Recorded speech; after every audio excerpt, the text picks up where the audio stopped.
वर्षानुवर्ष ज्या धनगर समाजाचा लढा आरक्षणासाठी चालू आहे, त्या आरक्षणाचा विषय या जालना जिल्ह्याचे नेते, शिवसेनेचे नेते आणि जालना जिल्हा म्हणजे जालन्याचे आमदार माननीय अर्जुन भाऊ खोतकर धनगर समाजाविषयी, धनगर समाजाला आरक्षण भेटलं पाहिजे, त्याची अंमलबजावणी झाली पाहिजे, त्याचा पाठपुरावा माननीय मुख्यमंत्र्यांनी केला पाहिजे अशी ठाम भूमिका आपण मांडली. मी आपलं सकल धनगर समाज जालना जिल्ह्याच्या वतीने भाऊ आपलं मनापासून अभिनंदन करतो. हिवाळी अधिवेशनात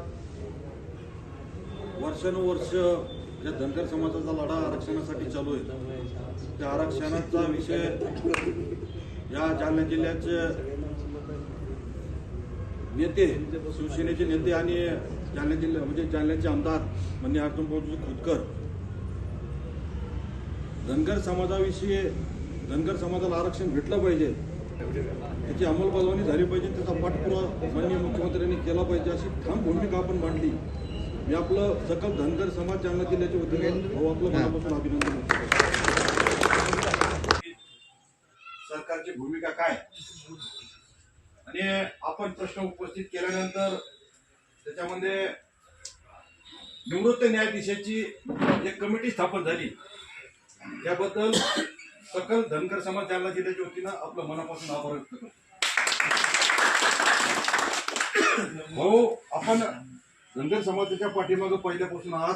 धनगर समाजही आपल्या पाठीमागे खंबीरपणे उभा आहे.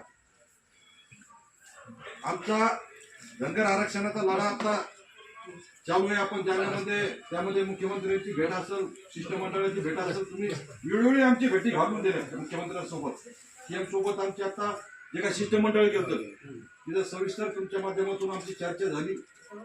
आमचा कमीत कमी नाही काही तर या महाराष्ट्रातला तमाम धनगर समाज वाट बघत होता की कुठला आमदार आमचा प्रश्न उपस्थित करतो, याची शेवटच्या दिवसापर्यंत वाट बघत होता आणि तो प्रश्न आपण उपस्थित केला. खऱ्या अर्थाने आपण धनगर समाजाला न्याय द्यायचा प्रयत्न केला. पण हा लढा इथपर्यंत थांबणार नाही भाऊ.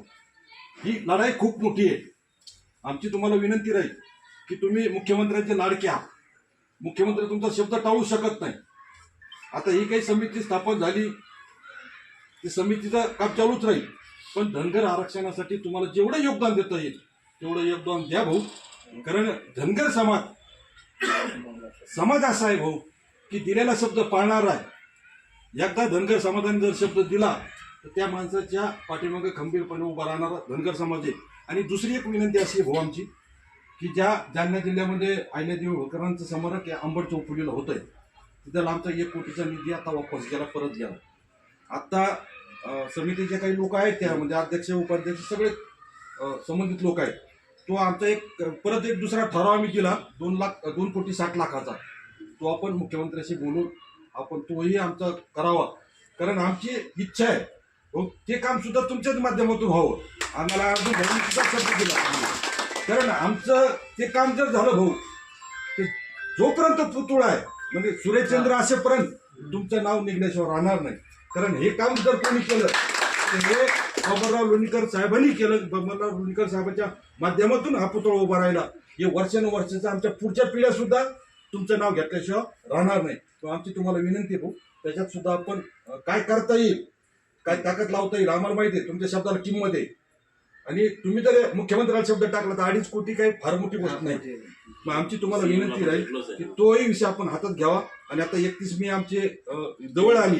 आम्हाला तुमच्या माध्यमातून 31 मेची जयंती अंबड चौफुलीवर अहिल्यादेवी होळकरांच्या स्मारकासमोर त्यांच्या साक्षीनं आम्हाला जयंती साजरी करण्यासाठी आमचा पुतळा उभा करावा अशी तुम्हाला विनंती करतो. आणि परत एकदा या जालना जिल्ह्यातील सकल धनगर समाजाच्या वतीनं आपलं मनापासून आभार व्यक्त करतो.